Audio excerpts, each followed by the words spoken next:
अनेक अनेक कार्यक्रमों की श्रृंखला को आयोजित करने का एक बहुत बड़ा केंद्र के रूप में अब ये विकसित हो रहा है, विकसित हो चुका है। यहाँ की हमारी कुलपति प्रोफेसर सुरेखा गंगवाल जी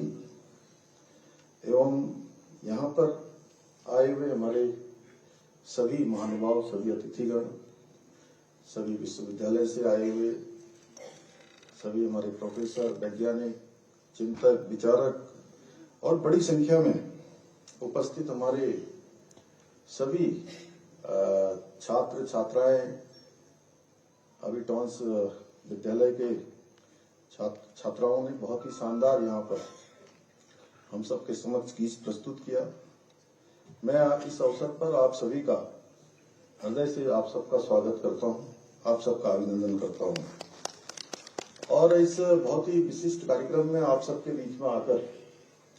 मुझे अत्यंत हर्ष हो रहा है। और सच में तो ये था कि मैं अभी भाई साहब त्रिवेदी जी कह रहे थे क्या करें, अभी कार्यक्रम का टाइम हो रहा है, और मेरा मन था कि मैं उनको भी सुनूं और पूज्य स्वामी जी के जो विचार हम सबको हमेशा ही प्रेरणा देते हैं उनको सुनता, लेकिन इस बीच एक अन्य कार्यक्रम आ जाने के कारण से, क्योंकि वो कार्यक्रम अभी बीच में ही निर्धारित हुआ एक दिन पहले ही, तो उस कार्यक्रम में भी मुझे भाग लेना है, इसलिए बहुत ज्यादा मैं नहीं बोलूंगा। लेकिन फिर भी मेरा मानना है कि जो इस प्रकार के आयोजन है, इस प्रकार के कार्यक्रम है, ये हम सभी को प्रेरणा देते हैं, हमारी संस्कृति और जो हमारी परंपराएं हैं उनको पोषित करते हैं और समाज में एक बहुत ही सकारात्मक परिवर्तन लाने के वाहक बनते हैं। और इसके अतिरिक्त भी अभी अन्य कार्यक्रम भी, जब आदरणीय त्रिवेदी जी भाई साहब मुझे मिले थे तो उस पर हमारी चर्चा इस कार्यक्रम के साथ साथ अन्य कार्यक्रमों पर भी हुई थी कि अन्य कार्यक्रम भी इस प्रकार के अभी आयोजित करेंगे जो समाज के लिए, हमारे नौजवानों के लिए, युवाओं के लिए कहीं न कहीं एक मार्ग प्रशस्त करेंगे, उनको एक प्रेरणा देने का काम करेंगे, आगे बढ़ने का अवसर प्रदान करेंगे। मैं गंगधारा विचारों का अविरल प्रभाव जैसी ये विशिष्ट विचारों की श्रृंखला व्याख्यान माला का आयोजन करने के लिए देवभूमि विकास संस्थान और दून विश्वविद्यालय को बहुत अपनी तरफ से बधाई देता हूँ, बहुत शुभकामनाएं देता हूँ। भाइयों बहनों, जिस प्रकार गंगा का प्रभाव अविरल है, उसी प्रकार हमारे विचारों का प्रभाव भी हमेशा गतिमान रहता है। क्योंकि ये विषय हमारे पूज्य स्वामी जी का है और वो यहाँ पर रखेंगे, उनके मुख से निकले हुए हर शब्द हमारे लिए प्रेरणा का काम करते हैं। लेकिन फिर भी मैं इतना कहना चाहूंगा कि विचारों का ये प्रभाव ही हमें जीवन के हर क्षेत्र में आगे बढ़ने के लिए प्रेरित करता है। और विचारों का आदान प्रदान हमेशा हमारी परंपरा का एक हिस्सा रहा है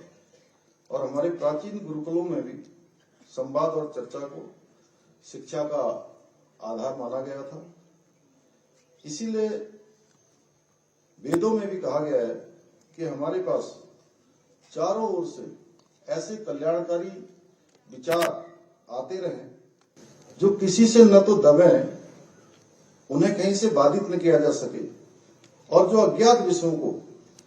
प्रकट करने वाले हैं। मुझे बताया गया है कि इस व्याख्यान श्रृंखला में इसका शुभारंभ भारतीय संस्कृति का चिरंतन प्रभाव जैसे महत्वपूर्ण और गहन विषयों से हो रहा है, जिसमें हमें पूज्य स्वामी जी का मार्गदर्शन प्राप्त होगा। साथ ही इस 2 दिवसीय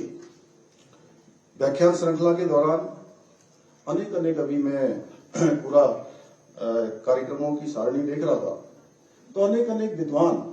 अनेक हमारे विभिन्न विषयों के जो विशेषज्ञ हैं, जिन्होंने विशिष्टताएं अपने अपने क्षेत्र में प्राप्त की है, उन सभी ने अनेक महत्वपूर्ण विषयों के साथ पलायन, शिक्षा, संस्कृति, पर्यावरण और साथ ही साथ में जो एक हमारे लिए अभी बड़ी चुनौती है, हिमालय क्षेत्रों की धारण क्षमता, ऐसे महत्वपूर्ण विचारों पर विचार विमर्श किया जाएगा।